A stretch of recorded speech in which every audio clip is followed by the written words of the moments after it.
East India company పేరుతోని వ్యాపారం చేసుకుంటానికి వచ్చిన ఇంగ్లీష్ వాళ్ళు మనల్నే బానిసలుగా వేసి ఏలు వడియేసిండ్రు.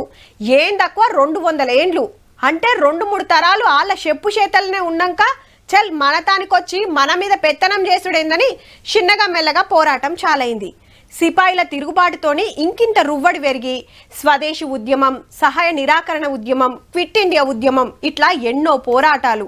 అందరినీ ఒక్కటి చేసిన నినాదం మాత్రం గిదేనబ్బా.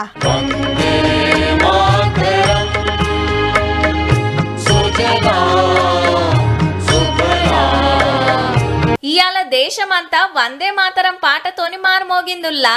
గల్లీ నుంచి ఢిల్లీ దాకా, పబ్లిక్ నుంచి ప్రధానమంత్రి దాకా అందరూ పాడినరు.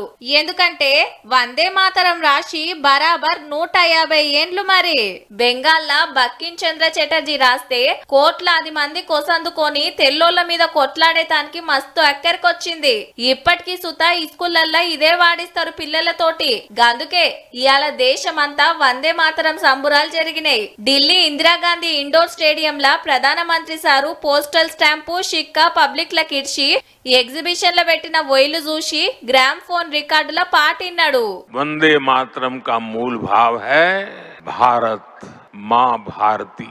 హైదరాబాద్ గన్ ఫౌండరీలా ఓ సర్కార్ బడికి మంత్రులు పొన్నం జూపల్లి సార్లు వస్తే కోటి హనుమాన్ వ్యాయామశాల దగ్గర సెంటర్ మంత్రి కిషన్ రెడ్డి సారు బీజేపీ లీడర్లు పిల్లలతోని వాడిన్రు.